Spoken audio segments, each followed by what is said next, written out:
Semayang subuh di surau Pandan Jaya. Saya tak sebut nama surau. Banyak yang ruginya. Pertamanya, hukumnya makruh apabila membaca ayat-ayat Al-Quran potongan-potongan kemudian dilompat-lompat. Hukum makruh. Pergerakan, banyak kesalahannya. Yang patut diangkat tangan tidak diangkat tangan oleh orang yang memimpin di dalam semayang itu. Zikir-zikir juga banyak yang dirosakkannya. Yang dibaca 10 dibaca 3, yang dibaca 7 dibaca 3. Banyak dikurang-kurangkannya. Kemudian asar pula, Masya Allah, Tabarakallah. Saya pun semayang di masjid dekat rumah saya. Tak sebut nama masjid. Sekarang kan ada basikal elektrik saya. Saya beli basikal elektrik, jadi senang saya pergi masjid, pergi surau. Jadi selepas dilantunkan azan, La ilaha illallah, kita pun semayang qabliyah asar. Qabliyah asar ini Rasulullah bersabda, Man salla arba'a raka'atin qablu asri haramallahu bada'ahu alan nar. Sesiapa yang solat 4 rakaat sebelum asar, Allah akan mengharamkan badannya daripada api neraka. Itu kita biasa buat 4 rakaat.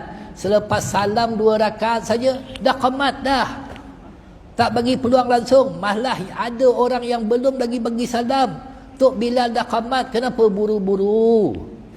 Kalau tak nak beramal, bagi orang lain beramal. Orang baru lagi tahiyat akhir, yang 2 rakaat, belum sempat nak buat 2 rakaat lagi dah. Di masjid saya semalam asar, dah qamat dah. Kelang kabut orang nak semayang. Itu kata bukan ahlinya bila memegang tampuk memimpin umat pada hari ini. Orang yang biasa buat 4 rakaat, dia seronok buat 4 rakaat. Sebab dia tahu. Kerana barang siapa man salla arba'a raka'atin qabla asri haramallahu badanahu alan nar. Sesiapa yang solat 4 rakaat sebelum asar, Allah akan mengharamkan badannya daripada api neraka. Tak nak ke? Tiba-tiba kita, orang belum habis 2 rakaat dah qamat dah. Ni kata Tok Bilal, Tok Imam ni tak kerti bahasa betul lah. Saya cakap terus-terang lah. Allahu Rabbi, itu sebab kita kadang-kadang rasa sedih.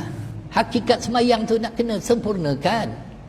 Paling tidak kita menghidupkan amalan-amalan yang telah diajar oleh Rasulullah SAW.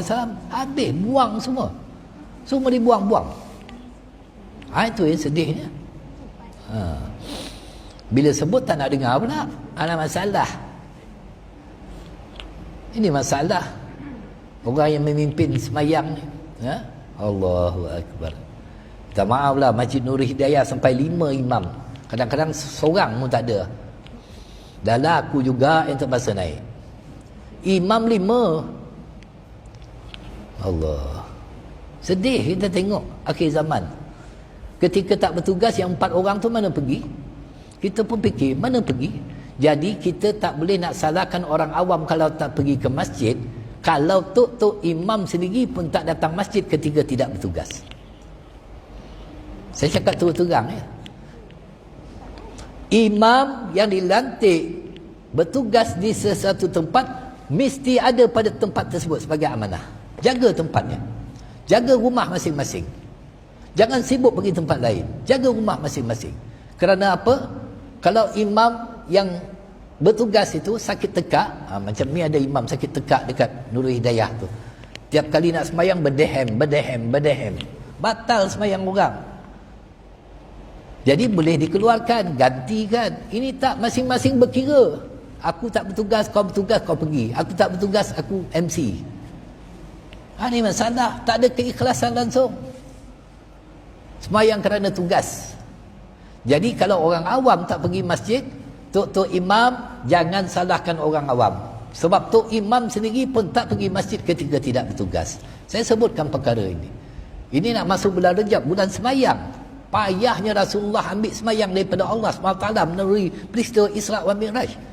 Di antara ibadat yang diberikan secara langsung oleh Allah kepada Rasulullah ialah semayang. Lain semua perantaraan melalui wahyu, melalui daripada malaikat Jibril alaihi salam. Semayang ambil secara langsung. Tiba-tiba kita meremehkan. Buat biasa ya semayang, tak ada apa. Tak ada rasa apa-apa semayang ni. Tak ada ketundukan hati langsung. Tak ada rasa menyesal. Tak ada rasa takut. Semayang biasa ya, janji semayang. Janji sempurna tugas, dah. Cukup bulan dapat allowance. Jadilah. Allahu Rabbi akhir zaman. Baik.